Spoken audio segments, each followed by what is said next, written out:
Ya, satu konten ringan untuk Mas Baginda Romo Patris Allegro yang mulia dan yang terhormat, si mulut besar yang rajin terus-menerus bertelur klaim tanpa bukti, tanpa argumen, menyerang, membidat-bidatkan Protestanisme.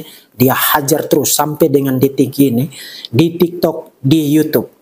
Tapi begitu ditantang berdebat dengan saya, mendadak menjadi ayam sayur, terlalu banyak alasan, terlalu banyak dalih supaya perdebatan itu tidak terjadi. Bagusnya buat saudara, itu tidak menolong saudara apa-apa. Saya sudah bilang, komentar-komentar semacam itu saya masih toleransi sampai dengan detik ini. Tapi kalau pada satu saat saya memutuskan untuk saya hapus semua komentar saudara, saudara mau apa? Ini channel saya, ini konten saya. Tapi materi ini tetap akan ada di sini dan akan tetap ditonton oleh sebanyak mungkin orang. Dan kapan saja orang mau tonton, orang bisa datang ke sini. Jadi silakan gunakan akal sehat saudara. Jangan beragama seperti boneka pencet. Seperti yang saudara mayoritas lakukan di sini. Berikan argumen, berikan counter data. Dan nanti saya akan lihat kalau komentar saudara itu cukup berbobot, berisi counter data yang signifikan, saya akan ambil waktu untuk respons itu. Tapi kalau saudara hanya mencaci maki, hanya ad hominem, hanya menyerang personal, pertama, saudara tidak menolong apa-apa untuk posisimu. Dan yang kedua, itu membuktikan bahwa sebenarnya imanmu itu menjadikan kamu itu sebagai orang yang tidak berbobot. Kamu tuh bodoh, goblok. Dan mayoritas kamu tuh goblok, tidak ngerti apa-apa. Itu sebabnya yang kamu lakukan itu datang mencaci maki dan datang menyerang personal. But berita buruknya adalah saudara-saudara, kalau dengan orang lain, kamu datang mencaci maki, datang mengolok, datang ad hominem, mungkin dia akan terpengaruh, kemudian dia akan back off. Itu kalau orang lain. Tapi kalau dengan saya, Verbum Veritatis, semakin kamu caci maki saya, semakin kamu bully saya, semakin saya libas paus. Dan saya libas dia halus-halus. Semakin kamu bully saya, semakin saya libas paus. Dan saya libas dia halus-halus. Dan tentu saja kamu tidak bisa bikin apa-apa. Karena saya tidak memulai ini duluan. Kamu yang mulai duluan. Romo Patris Allegro yang mulai duluan, dia tidur, tidak ada kerja di biara sana. Kemudian karena ada kamera, ada handphone, ada jaringan internet, kemudian dia bawa congornya ke hadapan publik dan membidat-bidatkan Protestan. Dan karena itu memberi legitimasi kepada pihak Protestan, saya dan juga Pak MYM dan beberapa pihak yang lain menggunakan hak jawab untuk membela posisi kami, sekaligus kasih lihat kepada kamu, posisimu itu adalah posisi yang tidak berdasar. Kepausan itu tidak ada dasarnya. Kepausan adalah hoax, adalah fiksi, adalah mitos, dan itu saya buktikan. Bukan hanya klaim, saya buktikan dengan data, buktikan dengan referensi, buktikan dengan dengan argumen. Saya tidak hanya akan klaim. Dan seperti biasa malam ini juga akan saya tampilkan presentasi saya. Assalamualaikum warahmatullahi wabarakatuh. Berjumpa lagi dengan Jadi HMC ya, channel yang mengedukasi dan menghibur. Makin panas teman-teman perseteruan antara Katolik yang diwakili oleh Romo Patris Allegro melawan pendeta-pendeta dari Protestan yang diwakili oleh Deki Ngadas, pendeta Deki Ngadas dan pendeta Muriwalianto Batalu. Jadi bisa dibilang tiga orang inilah yang paling panas. Kalau yang lain mungkin cuma figuran, ya memang saling tanggapi tapi menurut saya masih kecil. Yang pertama masih kecil, terus kedua ya lebih ke arah pansos. Kalau yang lain itu lebih mirip pansos. Jadi saya nggak akan bahas, tetapi tiga orang ini yang akan saya soroti. Dan di kesempatan konten kali ini yang kita soroti adalah pendeta Deki Ngadas yang memberikan pukulan sangat telak kepada Katolik, terutama kepada Romo Patris Allegro dan juga Paus, Sri Paus. Ini cukup mengejutkan teman-teman ya. Jadi Deki Ngadas mengeluarkan ancaman dengan mengatakan kalau terus Romo Patris Allegro dan juga kroni-kroninya, tim-timnya, ya ada DKC, DGA, pokoknya yang Katolik-Katolik lah, terus-terusan menyerang Protestan, terus-terusan mengatakan Protestan sesat, bidat, ya dan sebagainya, maka Deki Ngadas tidak akan segan-segan untuk melibas Paus. Ini bukan Paus yang di laut teman-teman ya, tapi Paus yang di Vatikan yang kemarin baru datang ke Indonesia. Saya agak bingung nih teman-teman. Ya, jujur, saya waktu dengar video ini agak bingung gitu. Apa hubungannya ya Paus dengan perbuatan Romo Patris Allegro. Yang disampaikan Romo Patris Allegro itu adalah fakta. Ya, itu adalah fakta. Suka tidak suka seharusnya Deki Gadas mengakui. Bahkan ada beberapa orang Kristen tuh dengan jujur mengatakan bahwa ya iya, dari pandangan Katolik, Protestan itu bidat. Protestan itu adalah umat yang tersesat gitu. Itu wajar gitu. Ya, itu wajar gitu. Setiap agama pasti akan bilang yang ini sempalan gitu. Sama seperti Kristen mula-mula, ya saya nggak bilang Katolik lah, saya bilang Kristen mula-mula, itu dianggap sebagai bidatnya Yahudi. Itu bidatnya Yahudi. Dan mereka nggak keberatan. Bahkan Kristen itu kan dulu olok-olokan. Julukan Kristen itu, pengikut Kristus, itu adalah olok-olokan. Untuk orang-orang yang mereka anggap bidat. Dan orang Kristen biasa saja gitu. Begitu juga dengan Protestan mula-mula. Pengikut Martin Luther mula-mula nggak keberatan disebut sebagai bidat dari Katolik. Sedangkan sekarang ini kok jadi tantrum. Ya, saya melihat bahwa ini gara-gara Protestan udah besar, jadi udah istilahnya nggak terima gitu. Waktu kecil, oke lah, kamu bilang saya sesat, kamu bilang saya nggak benar, saya terima gitu kan. Giliran udah besar, saya libas kamu balik. Kemarin tuh ada ya, salah satu pendeta yang ngomongnya gitu. Saya lupa, dan ya saya nggak ambil pula videonya. Jadi dia bilang, kalau dulu, ya Protestan memang dihina sama Katolik. Dihina, tapi kalau sekarang berani nggak? Berani nggak gitu kan? Sama seperti yang dilakukan Protestan kepada Kristen-Kristen pecahan yang lain gitu. Contohnya, Saksi Yehova. Saksi Yehova. Dulu Protestan tuh paling teriak, Saksi Yehova sesat, nggak benar, penyesat. Tapi kita lihat Saksi Yehova sekarang berkembang di Indonesia. Berani nggak Protestan sekarang bilang Saksi Yehova sesat? Ditempeleng teman-teman. Karena Saksi Yehova diakui sama pemerintah. Dirjennya, Bimas Kristen itu mengakui. Bimas Kristen itu mengakui bahwa Saksi Yehova itu bagian dari kekristenan. Udah nggak bisa. Jadi sebenarnya ya kalau secara data ya ini bidat itu. Protestan itu bidat secara sejarah dan data dari Katolik. Jadi sebenarnya nggak boleh tersinggung seperti itu gitu. Ini kenapa Katolik lewat Romo Patris Allegro bongkar sejarah, kasih nampak data, tiba-tiba kamu ngancam dia, saya libas paus gitu kan?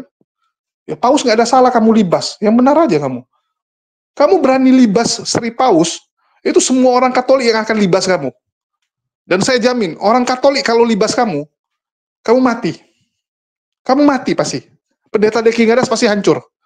Karena saya jamin orang Protestan pun nggak akan bela kamu. Orang Protestan yang bela kamu tuh cuma sempalan. Karena Protestan nggak pernah bersatu. Protestan semua bersatu ya, yang 50-an ribu denominasi, itu bersatu baru imbang sama Katolik. Tapi kalau 50-an ribu nih pecah-pecah, nggak akan menang kamu. Ya, nggak usah jauh-jauh. Deki Gadas, lewat reformnya, tempur sama Katolik sekarang, yang di Indonesia, tenggelam dia. Diludahin tenggelam.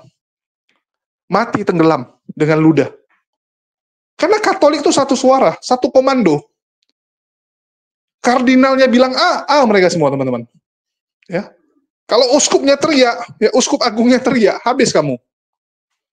Ini masih mending Romo Patris yang kamu lawan. Dan Romo Patris pun bukan tanpa alasan. Dia menanggapi fitnahan-fitnahan yang dibuat oleh Polikarpus yang mewakili Protestan. Mohon maaf. Bahkan kita tahu, ini sejarah ribut mula-mula ini gara-gara pendeta Budi Asali ya. Budi Asali dan kroco-kroco ya Polikarpus yang lain mengatakan bahwa Katolik penyembah patung, Katolik pagan. Ya ngamuk lah orang Katolik. Selama ini Katolik adem ayem, tiba-tiba diserang-serang terus. Ya ngamuk. Namanya juga manusia, ada batas kesabaran. Terus begitu kamu colok-colok dia, kamu congkel-congkel dia ngamuk sekarang. Dia ngamuk, kamu suruh dia diam duluan. Kamu suruh dia diam duluan, bukan sama-sama diam. Inilah lucunya Polikarpus ya. Karena Deki Gadas termasuk Polikarpus menurut saya. Kamu suruh orang diam, tapi kamu suruh dia duluan. Bukan ya udah kita damai sama-sama diam. Udah sama-sama. Oke. Ini enggak, kamu harus diam dulu baru saya diam. Sama kayak Muri Wali kan. Menyuruh Romo Patris diam dulu baru dia mau diam. Nggak bisa sama-sama mereka. Mereka nggak mau sama-sama, harus dia yang menang. Harus posisi dia yang menang. Ini yang konyol kayak anak-anak. Ya, kalian bisa lihat ya, ada orang berantem gitu kan. Saya akan berhenti aja kamu kalau kamu duluan diam. Bukan barengan gitu. Kenapa sih nggak bisa barengan? Konyol. Ya. Dan ini makin panas teman-teman. Karena statement akan melibas Paus ini ya. Ini satu penghinaan yang besar nih untuk Paus. Ya, karena Paus nggak ada salah kok mau dilibas. Mari kita lihat. Kalau hari ini, hari Minggu tanggal 8 September ini, para bapak reformasi dibangkitkan secara ajaib, bangkit dari kubur katakanlah, mereka akan tertinggal ketika mereka melihat situasi gereja-gereja yang telah mereka ciptakan. Ya. Dan kemungkinan besar mereka akan, gereja-gereja ini akan disebut penyembah berhala. Ya. Oleh saudara-saudara dan anak-anak mereka sendiri.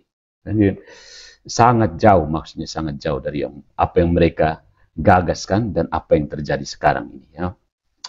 Faktanya adalah kita tidak harus melangkah sejauh itu dalam imajinasi kita.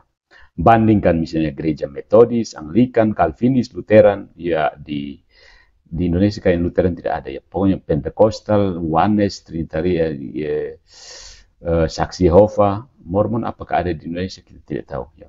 Kebanyakan di Indonesia itu Calvinis ya. Calvinis dan Pentekostal ya. GBI dan GGG yang lainnya. GSJA, Wesleyan, GPDI ya. Ya. Tapi secara garis besar itu di Amerika Serikat, Eropa dan Brasil itu Metodis Inggris dan Amerika menggunakan ikon, gambar atau setidaknya mereka menggunakannya bukan alasan untuk diskusi. Jadi mereka membuat gereja dengan gaya gotik seperti lagu-lagu himne suci dan menghargai devosi yang saleh. Itu gereja Metodis. Ya, satu konten ringan untuk Mas Baginda Romo Patris Allegro yang mulia dan yang terhormat, si mulut besar yang rajin terus-menerus bertelur klaim tanpa bukti, tanpa argumen, menyerang, membidat-bidatkan Protestanisme. Dia hajar terus sampai dengan detik ini di TikTok, di YouTube. Tapi begitu ditantang berdebat dengan saya, mendadak menjadi ayam sayur, terlalu banyak alasan, terlalu banyak dalih supaya perdebatan itu tidak terjadi. Maka menggunakan hak jawab karena iman saya seorang Protestan diocehin, diserang, dibidat-bidatkan secara membabi buta tidak berdasar oleh Mas Baginda yang mulia Romo Patris Allegro, maka satu konten ringan sebagai penggunaan hak jawab. Saudara, Gereja Katolik Roma mengklaim bahwa keutamaan yurisdiksi Petrus dimandatkan secara langsung oleh Tuhan Yesus di dalam Perjanjian Baru, dan keutamaan yurisdiksi Petrus itu menjadi dasar dari keutamaan yurisdiksi Paus di Roma. Paus di Roma menurut mereka adalah suksesor, pewaris, penerus yang mewarisi otoritas universal atas semua gereja. Nah, saudara-saudara, saya sudah punya seri berjilid-jilid, bertubi-tubi di channel Verbum Veritatis di YouTube, membuktikan secara historikal, secara biblikal, bahwa klaim-klaim itu tidak lebih daripada mitologi, hoaks, dusta, akal-akalan dari Vatikan I, Vatikan II, dan itu tidak dimaksudkan untuk menyerang personal, tidak dimaksudkan untuk menghina, melecehkan. Itu pembuktian historikal dan pembuktian biblikal.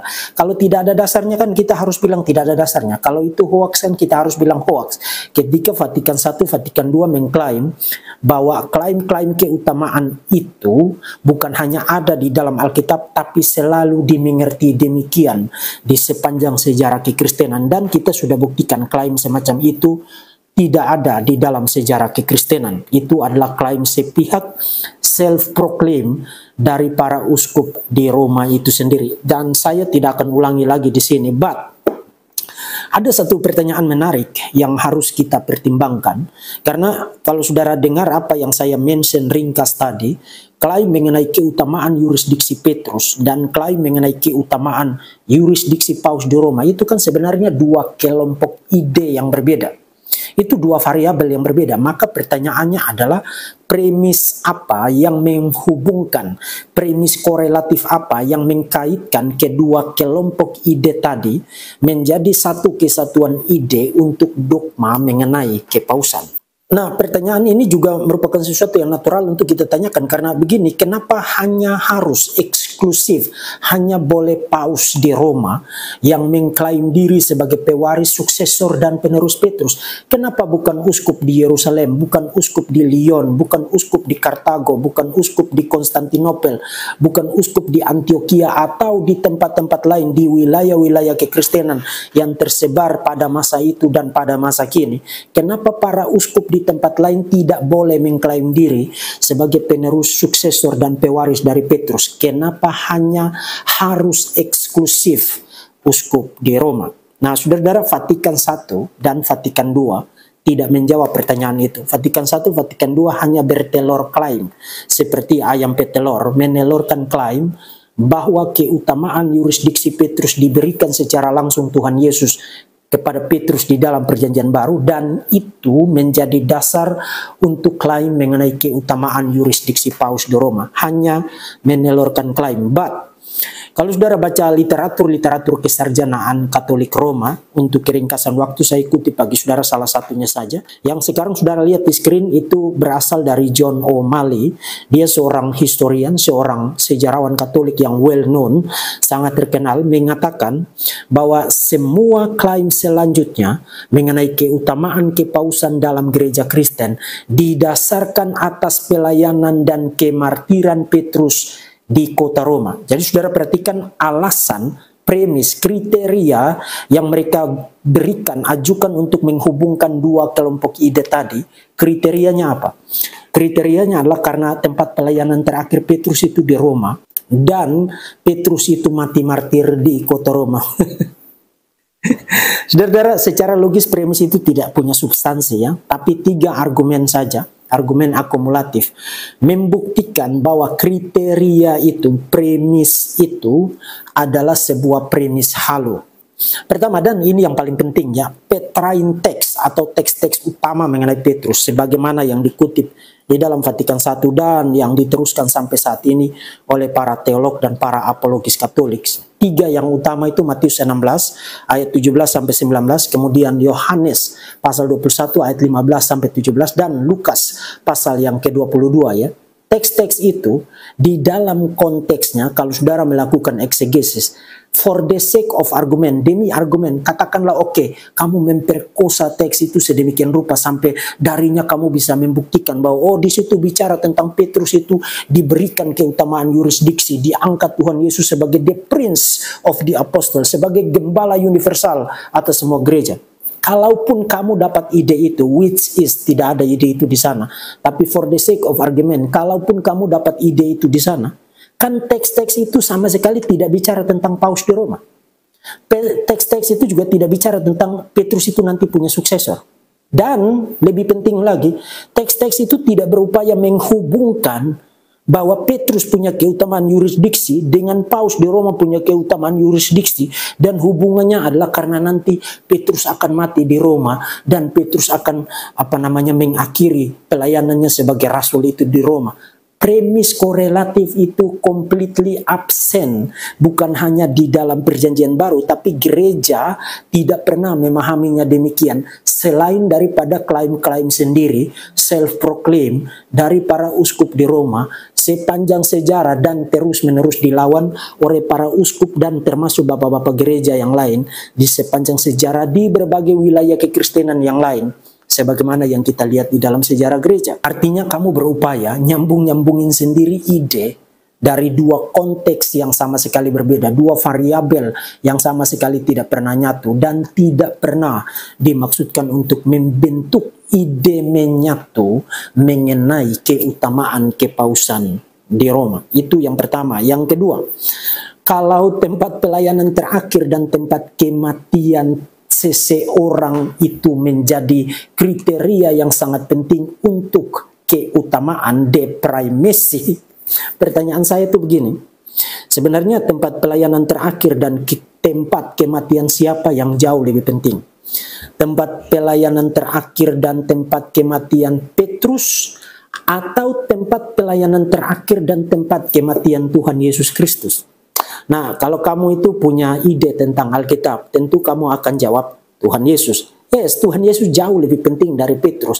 Petrus memang rasul besar, Petrus memang orang yang patut kita hormati, tapi Petrus adalah manusia. Seberapapun besarnya rasul Petrus, dia manusia yang menjadi juru selamat, dan Tuhan yang menjadi manusia itu adalah Tuhan Yesus Kristus, bukan Petrus. Jadi of course yang lebih penting adalah Tuhan Yesus Kristus. Nah, pertanyaan, Tuhan Yesus tempat pelayanan terakhirnya di mana dan tempat kematiannya di mana?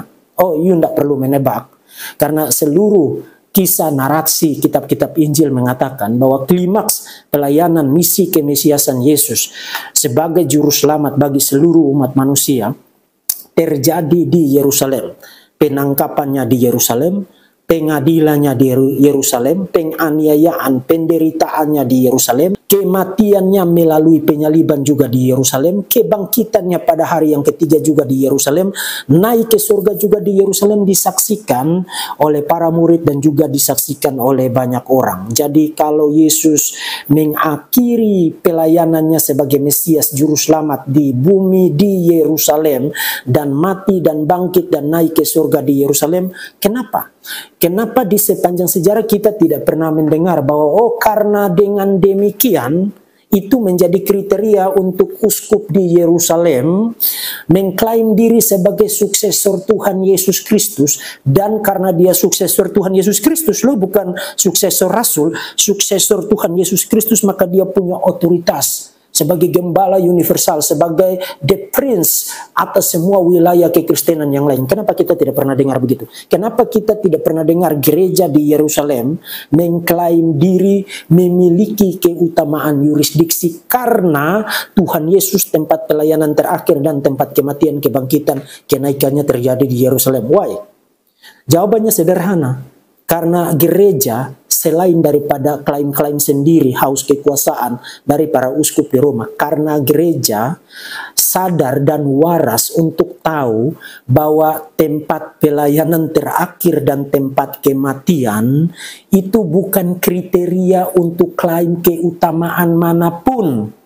Hanya gereja di Roma sendiri yang sehalu-halunya menjadikan itu sebagai kriteria untuk klaim keutamaan. Dan yang ketiga, dan ini sangat menarik ya, saudara jangan lupa Rasul Paulus. Maksud saya itu begini, kalau saudara baca seluruh perjanjian baru, saudara tidak pernah ketemu Petrus sendiri ngomong atau para rasul lain ngomong tentang Petrus bahwa Petrus itu mengurus dan mengawasi dan mengelola dan mengatur berkuasa atas semua gereja yang lain. Tidak pernah ada klaim semacam itu di dalam perjanjian baru, baik dari mulut Petrus sendiri maupun dari para rasul lain mengenai Petrus. But ada seorang rasul besar mendirikan jauh lebih banyak gereja dibandingkan dengan Petrus dan melakukan perjalanan misi yang jauh lebih banyak dibandingkan dengan Petrus. Rasul itu bernama Rasul Paulus. Rasul yang besar ini, yang satu ini, membuat klaim begitu. Kalau saudara baca di dalam 2 Korintus pasal 11 ayat 28, Paulus mengatakan urusanku setiap hari adalah memelihara semua jemaat. Di dalam bahasa Yunaninya hemerimna pasonton eklesion, mengurus semua gereja. Nah, saudara-saudara, ini klaim yang sangat menarik.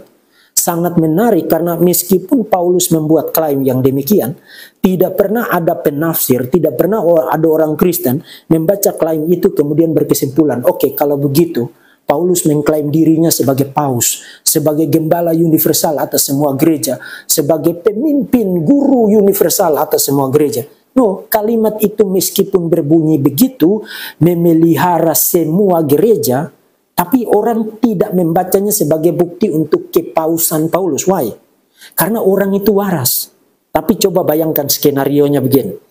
Bayangkan skenarionya kalau Petrus yang ngomong begini. Atau kalau ada orang lain yang ngomong tentang Petrus bahwa oh Petrus itu urusan utamanya tiap-tiap hari adalah memelihara semua gereja. Saudara bisa bayangkan semua buku yang ditulis oleh orang Katolik, semua website yang ditulis oleh orang Katolik, semua konten TikTok, konten YouTube yang dibuat oleh orang Katolik akan berisi kutipan itu. Lihat, itu kutipan bukti Petrus adalah paus, penguasa, punya otoritas atas semua gereja pada masa itu.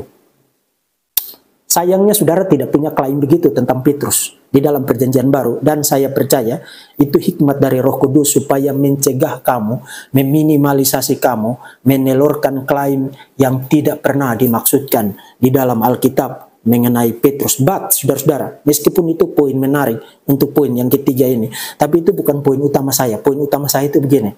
Saudara jangan lupa Rasul Paulus dalam arti, yang mati martir di Roma itu bukan hanya Petrus, tapi juga Rasul Paulus.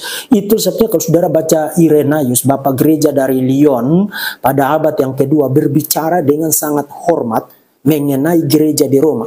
Bukan tentang paus di Roma, tapi gereja di Roma. Itu dua hal yang berbeda ya, jangan goblok kamu. Berbicara sangat hormat mengenai gereja di Roma. Dan mengatakan bahwa gereja di Roma itu harus dihormati karena Rasul Petrus dan Rasul Paulus mati sebagai martir di sana. Jadi sekarang kamu pakai kacamata kuda hanya mau lihat Petrus, Petrus, Petrus. Kamu kemanain Rasul Paulus? Kemanain Rasul Paulus kamu? Ringkasnya saudara-saudara, antara klaim yurisdiksi Petrus dan klaim keutamaan Paus di Roma sebagai suksesor Petrus, satu kali lagi adalah dua kelompok ide yang berbeda, dua variabel yang berbeda, dan saudara harus membuktikan korelasinya, membuktikan hubungannya dan apa premisnya. Sejauh yang kita lihat di dalam literatur-literatur kalian, premis paling utama terus-menerus kalian kasih tahu adalah, oh karena Petrus tempat pelayanannya terakhir di sana, di Roma, dan mati martir di Roma. Saya sudah buktikan itu premis itu bukan kriteria yang berdasar, bukan sebuah kriteria yang mengharuskan hubungan yang masuk akal, hubungan yang baik antara dua variabel yang tadi. Kamu menciptakan sebuah premis yang tidak pernah dijadikan sebagai kriteria di sepanjang sejarah. Dengan kata lain, keseluruhan sistem otoritas Gereja Katolik Roma yang dijadikan dasar untuk membidat-bidatkan Protestan, Protestan heretik, Protestan bidat. Keseluruhan sistem otoritas itu dibangun di atas dusta, mitos, hoaks yang dikemukakan di dalam Vatikan I dan Vatikan II.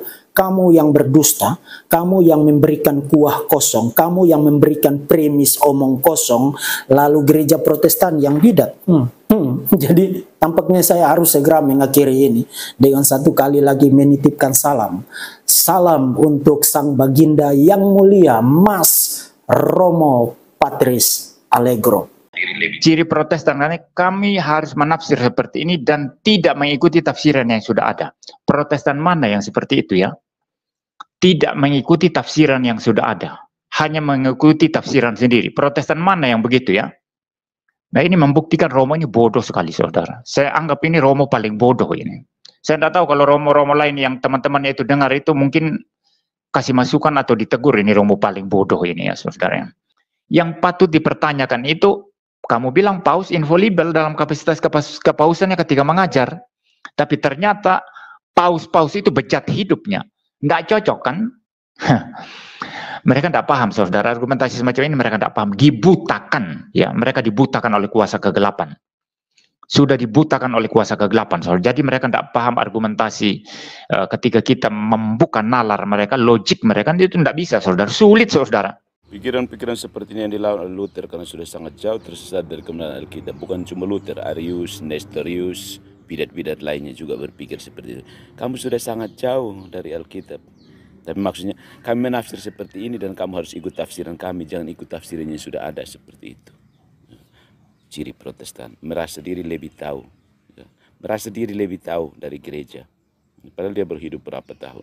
Gerejanya sudah, seperti Luther misalnya, gereja 1500 tahun tidak tahu dan dia hidup baru dia tahu. Itu Tuhannya Luther, itu Tuhan egois. Dia kasih salah semua orang 1500 tahun itu tidak tahu dan sampai Luther baru dia tahu. Protestan bisa percaya pikiran seperti itu kah? Ya? Kalian itu percaya bahwa Tuhan tidak mampu menjaga gereja sehingga harus ada orang yang memperbaiki. Itu kepercayaan bodoh, tidak alkitabiah dan tidak historis. Itu problem besar Protestan yang orang Protestan sendiri tidak tahu. Kampung Paus-Paus Deki dan MI itu sibuk sekali, tapi mereka tidak menjelaskan kepada mereka sebenarnya membahas bahwa Protestan itu hanya bisa benar karena gereja Katolik salah, begitu. Makanya mereka akan menunjukkan bahwa gereja Katolik sudah salah. Tapi dengan demikian mereka mengatakan Protestan hanya benar kalau Tuhan bisa salah, begitu. Ya kan, kalau Tuhan salah mengajar, baru Protestan mereformasi. Ya kan, banyak sekali problem Protestan. Tidak usah ambil ke yang perselisihan doktrinal, tidak setuju dengan Paus. Itu hal receh, itu orang sudah selesaikan di konsili.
Bagaimana menurut saudara-saudara?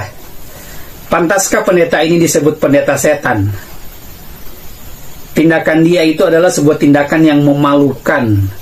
Kalau yang lain itu ada katanya yang suruh orang untuk minum kencing onta dengan kasiat begini.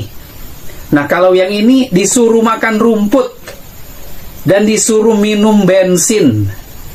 Saya melihat video ini bercampur aduk, marah, ketawa, ngakak. Nah, saudara bisa nilai sendiri, apakah pendeta ini pantas untuk disebut pendeta? Ya, saya kasih judul di situ di thumbnail, pendeta setan, biadab, memalukan. Dan ya jemaatnya botol, jemaatnya itu go blok. Ya, kalau kita lihat ini makin ngaco, teman-teman. Makin ngaco dan gawat ya. Statement-statement yang disampaikan oleh Deki Ngadas pun ya kelewatan lah. Tapi ada benarnya juga gitu ya. Pertama, dia mempertanyakan, kenapa jabatan paus itu sangat eksklusif? Seakan-akan perwakilan Yesus di dunia itu paus. Ya, karena Katolik kan memang gitu. Katolik menganggap bahwa perwakilan Tuhan di dunia itu adalah paus. Itu udah pucuk pimpinannya itu, pucuk tertingginya. Ya, bahkan dibilang apa? Paus nggak pernah salah. Inalienable. Ya, terus, kalau begitu, siapa yang kasih tahta tersebut, tahta dari Petrus kan gitu. Karena dianggap bahwa paus itu pewaris tatap dari Petrus. Karena Petrus adalah orang yang dikasih, ya, diserahkan tanggung jawab oleh Yesus. Yesus kasih tanggung jawab ke Petrus. Petrus teruskan ke paus. Ya, paus 1, paus 2, paus, semua paus lah gitu kan. Disitulah mengalir. Cuman yang jadi pertanyaan, kenapa paus yang di Roma? Nah, ini pertanyaan bagus juga nih dari Pendeta Deki Ngadas. Kenapa paus di Roma? Bukankah dulu kekristenan saat terjadi skisma, perpecahan besar? Ya, dulu terjadi perpecahan besar di kekristenan, melahirkan dulu ada namanya pentapatriarki. Ya, 5 patriarki. Di Antioquia, Alexandria, Konstantinopel, Yerusalem, dan Roma. Kan begitu. Yang Konstantinopel sekarang pindah ke Rusia. Jadi ortodoks gitu kan. Tuh, dulu di Konstantinopel sebelum kota Konstantinopel jatuh. Ya, jatuh ke Ottoman. Nah, terus Antioquia ya juga sekarang jadi bagian dari Turki. Alexandria juga sudah gugur ya, gugur. Jadi sekarang yang terkenal memang tinggal 2 gitu kan. Ortodoks sama Katolik Roma. Karena yang di Alexandria kan Mesir. Mesir juga ya kita tahu bahwa sudah kalah, tapi di sana masih ada. Ya, masih ada Koptik. Jangan lupa juga gitu kan. Nah, jadi dulu ada 5 teman-teman. Kekristenan yang besar itu, pusatnya dulu ada 5. Yang jadi pertanyaan, kenapa eksklusif buat paus yang di Roma, Vatikan? Padahal itu kan 5 itu dulu setara. Gitu. Kalau alasannya karena tempat pelayanan terakhir dari Petrus itu di Roma, terus dia juga meninggoynya di Roma, sehingga dianggap bahwa Roma ini eksklusif, ya nggak adil juga dong gitu kan. Kenapa tempat meninggalnya Petrus yang dianggap sebagai tempat yang luar biasa? Dan bahkan konon ya, jasadnya Petrus itu ada di bawah Vatikan, ditaruh di Vatikan. Kalau dasarnya seperti itu, bukankah lebih penting Yerusalem? Karena Yerusalem tempat pelayanan Yesus, dan Yesus meninggal ya, disalibkan di sana, bangkit juga di sana gitu kan, mati di sana, bangkit di sana, dan lahir juga di wilayah Israel gitu. Kenapa bukan Kristen Yerusalem saja yang jadi pusat? Atau enggak ada paus dari Yerusalem gitu kan? Kenapa enggak gitu? Nah, ini pertanyaan dari Deki Ngadas. Dan seharusnya dijawab oleh Vatikan sih, karena bukan kapasitasnya Romo Patris Allegro sebenarnya. Kalau udah pertanyaan gini, ya bukan kapasitas dia juga gitu kan. Harus dari Vatikan yang jawab gitu. Kenapa kalian eksklusif gitu kan? Siapa yang tunjuk kalian jadi eksklusif seperti itu? Ya. Kami juga pengen jadi eksklusif. Kami juga pengen jadi paus kan? Karena semua orang juga pengen jadi paus, teman-teman. Luar biasa jabatan paus, apalagi zaman dulu. Zaman dulu, paus itu menentukan segalanya. Siapa yang jadi raja berikutnya, paus tentukan. Jadi raja, ya itu tentukan nih, misalnya pangerannya ada 3. Dia tunjuk pangeran 1 yang jadi putra mahkota. Artinya jadi raja berikutnya. Tapi paus nggak suka sama pangeran 1 ini. Pausnya lebih suka dengan pangeran 3. Ya udah pangeran 3 yang jadi raja. Kalau ngotot yang 1 jadi raja, perang saudara. Perang saudara, dan paus bisa suruh kerajaan-kerajaan lain untuk menyerbu, menyerang, membantu pangeran 3. Nah, jadi paus itu dulu gila, teman-teman. Ya, jadi raja di atas raja di zaman dulu. Raja di atas raja. Jadi ya kita tahulah sejarahnya juga penuh dengan korupsi dan sebagainya. Tapi itu kan kisah masa lampau, dan ya sah-sah saja karena manusia bisa salah. Ya, manusia bisa salah, dan sekali lagi ya itulah sejarah. Ya, sejarah yang sudah seperti itu ya kita nggak bisa tutupi karena memang kebenarannya gitu. Jadi yang begini-beginian ini serba salah, ya, serba salah, dan sekali lagi Deki Ngadas pun ngomong ada alasan. Ya, karena dia merasa Paus ini kok hebat kali gitu. Siapa kamu? Kok kamu yang berhak menentukan semua? Kami nggak mau diatur Paus. Ya, kami nggak mau diatur karena kami bisa menafsirkan Bible sendiri dan kami punya penafsiran sendiri. Kan begitu. Mereka merasa bahwa yang benar tuh sola fide. Sola fide yang benar. Nggak ada itu iman dan perbuatan gitu kan. Nggak ada itu Paus memegang peranan ataupun memegang kuasa sebagai perwakilan. Nggak ada. Mereka nggak terima. Bisa aja gitu kan. Mereka bisa punya nafsir sendiri. Bahkan menurut Romo Patris, ya kalau begitu semua petinggi yang ada di Protestan, yang buat denom sendiri, ya mereka paus sendiri gitu kan. Setiap denom punya paus masing-masing nih. Setiap denom.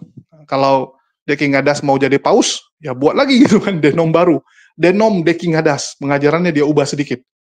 Ya. Kalau Wak Donat, ya, Wak Labu kan dia bikin Yudas masuk surga. Nah, kamu mungkin bikin bahwa Yudas nabi, atau kamu bikin apa kayak gitu kan, yang beda gitu. Misalnya Yesus punya adik tiri, adalah nabi berikutnya, adalah rasul berikutnya. Kamu bikin ajaran gitu. Jadi ada denom baru lagi gitu. Kamu bisa jadi paus. Walaupun menurut Romo Patris, ya Reform pun punya banyak paus nih. Termasuk mereka-mereka ini jadi paus semua. Paus Deki Ngadas, Paus Muriwali, itu konyol juga sih. Konyol juga. Tapi di sini kita harus lihat bahwa perseteruan ini makin panas. Bahkan Deki Ngadas terang-terangan menantang Romo Patris Allegro untuk berdebat. Ya, ditantang untuk berdebat dan dikatakan bahwa mendadak jadi ayam sayur. Ya, mendadak jadi ayam sayur. Tapi saya agak bingung gitu. Karena menurut saya nggak jadi ayam sayur. Kalau jadi ayam sayur, dia udah diam sekarang. Nah, itu kalau jadi ayam sayur. Tapi masalahnya dari kemarin masih ngoceh-ngoceh. Betul tidak? Romo Patris itu masih ngoceh. Jadinya nggak cocok dibilang ayam sayur. Ayam sayur artinya dia udah tunduk, malu, diam gitu kan. Ini kan nggak. Masih dia buat konten, nyerang gitu kan, mengatakan Protestan lingkaran setan, lingkaran setan dan sebagainya.